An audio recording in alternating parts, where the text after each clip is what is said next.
Compliments of the season. This is the story I'm reading the third day.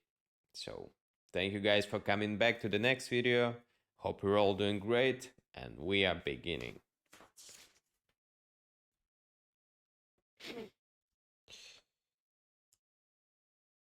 Though the dusk of twilight was hardly yet apparent, lights were beginning to spangle the city like a popcorn bursting in a skillet. Deep skillet.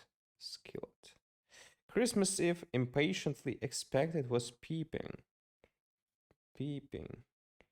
over the brink of the hour. Brink. Millions had prepared for its celebration. Towns would be painted red. You yourself have heard the horns and dodged the cappers of the Saturnalians.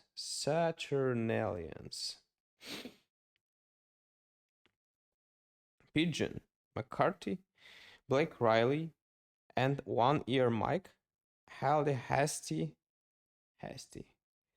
converse outside Grogan's. They were narrow chested, pallid striplings,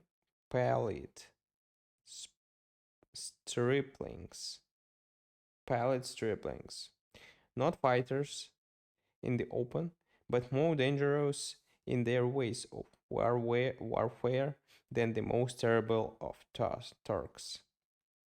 Fuzzy, in a pitched battle, could have eaten the three of them. In a go as you please encounter, he was always doomed.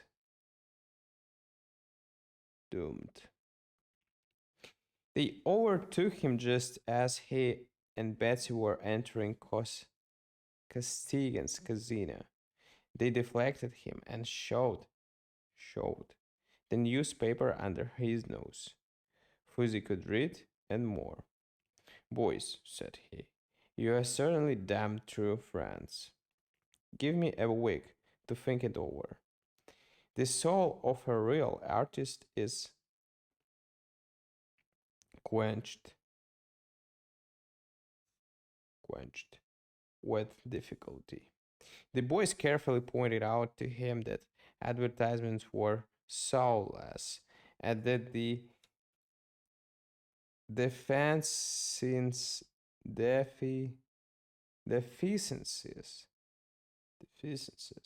of the day might not be supplied by the morrow.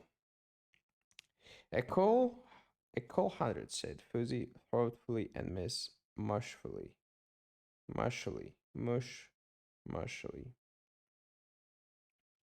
Boys, said he, you are true friends. I'll go up and claim the reward. The show business is not what it used to be.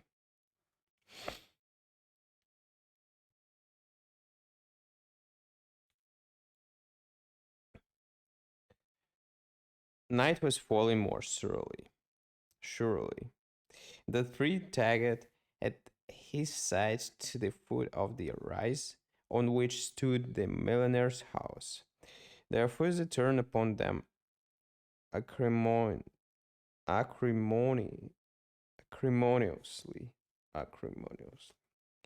You are a pack of putty-faced bagel hounds, he roared. Go away. They went away, a little way. In Pigeon McCarthy's pocket was a section of 1-inch gas pipe, 8-inch long. In one end of it and in the middle of it was a lead plug. One half of it was packed tight with solder, not soldier. Blake Riley carried a slingshot, being a conventional thug. 1 Ear Mike relied upon a pair of brass knucks and heirloom in the family. Why fetch and carry, said Black Riley, when someone will do it for you? Let him bring it out to us. Hey, what? We can chuck him in the river, said Pigeon McCarthy, with the stone tied to his feet. Youse guys make me tired, said One Ear Mike sadly. Ain't progress ever appealed to none of yas. Sprinkle a little gasoline on him and drop him on the drive. Well, Fuzzy entered the millionaire's gate and zigzagged toward the softly glowing entrance of the mansion. The three goblins came up to the gate and lingered, lingered. One of each side of it, one of beyond the roadway. They fingered their cold metal and leather, confident. Fuzzy rang the doorbell, smiling foolishly and dreamily. And an atavistic instinct prompted him to reach for the button of his right glove. But he wore no gloves, so his left hand dropped embarrassed.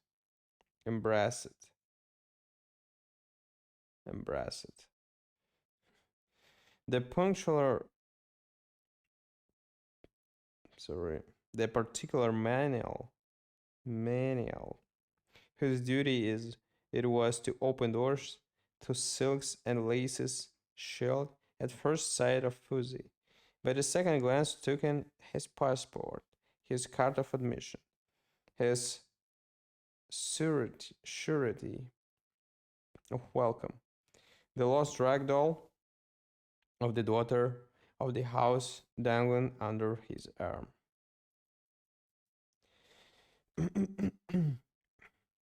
Fuzzy was admitted into a great hall, dim with a glow from unseen lights. The hireling went away and returned. Hireling went away and returned with a maid and a child. The doll was restored to the mourning one. She clasped her lost darling to her breast, and then, with the inordinate selfishness, inordinate selfishness, and candor of the childhood, stamped her foot and then hearted, went hearted and fear of the odious being who had rescued her from the depths of sorrow and despair. Fuzzy wriggled himself into int, ingra, ingra, ingratatory attitude and essayed the idiotic smile and blattering, small talk, blattering, small talk that is supposed to charm the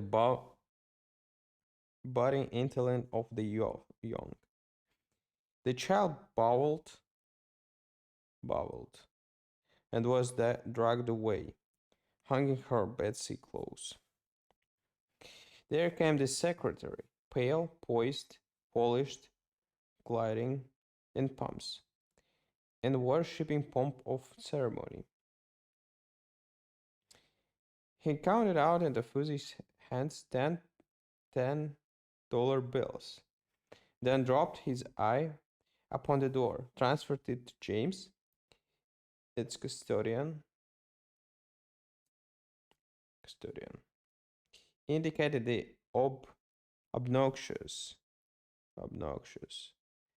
earner of the reward with the order and all of his pumps to him away, waft away to, to secretarial regions. James gathered Fuzzy with his own commanding optic,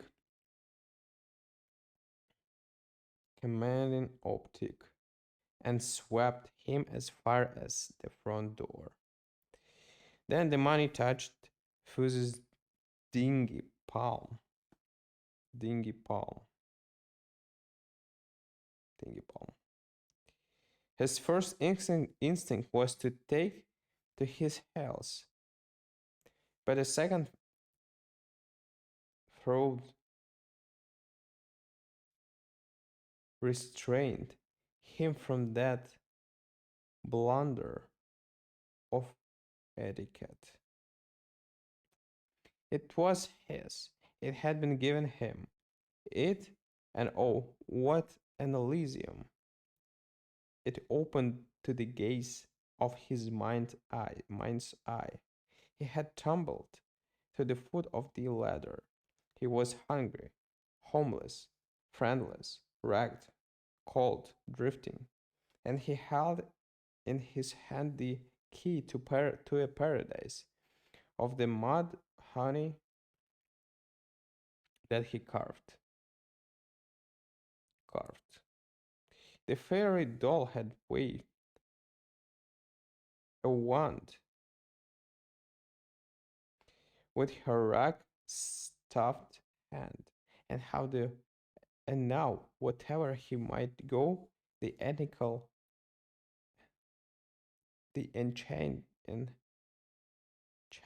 places with shining footrests and magic red flutes in gleaming glassware would be open to him. Oh, it was a little bit tough. Thank you guys for listening to me today, and see you tomorrow on the last part of this story.